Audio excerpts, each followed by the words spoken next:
وزیر اعلیٰ کا ضلع کرم میں آپریشن کے متاثرین کے لیے امدادی پیکج 1,10,000 سے بڑھا کر 2,30,000 روپے کرنے کا اعلان۔ وزیر اعلیٰ نے اعلان کیا کہ میزبان گھروں میں مقیم بے گھر افراد کو بھی امدادی پیکج فراہم کیا جائے گا۔ سہیل آفریدی نے قبائلی بے گھر افراد کے دوہرے پتے کے مسئلے کو بھی حل کرنے کا اعلان کر دیا ہے، جبکہ انہوں نے کہا کہ تمام متاثرین کو ضلع خیبر کے متاثرین کی طرز پر امداد فراہم کی جائے گی۔ ہمیں مہذب قوموں کی طرح باہمی اور فرقہ وارانہ اختلافات بھلا کر ترقی پر توجہ مرکوز کرنی چاہیے۔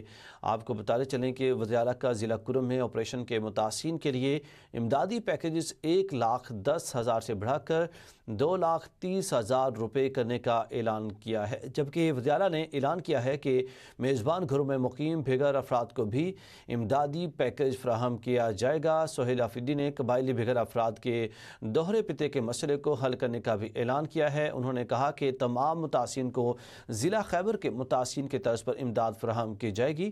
ہمیں مہذب قوموں کی طرح باہمی اور فرقہ وارانہ اختلافات بھلا کر ترقی پر توجہ مرکوز کرنی چاہیے۔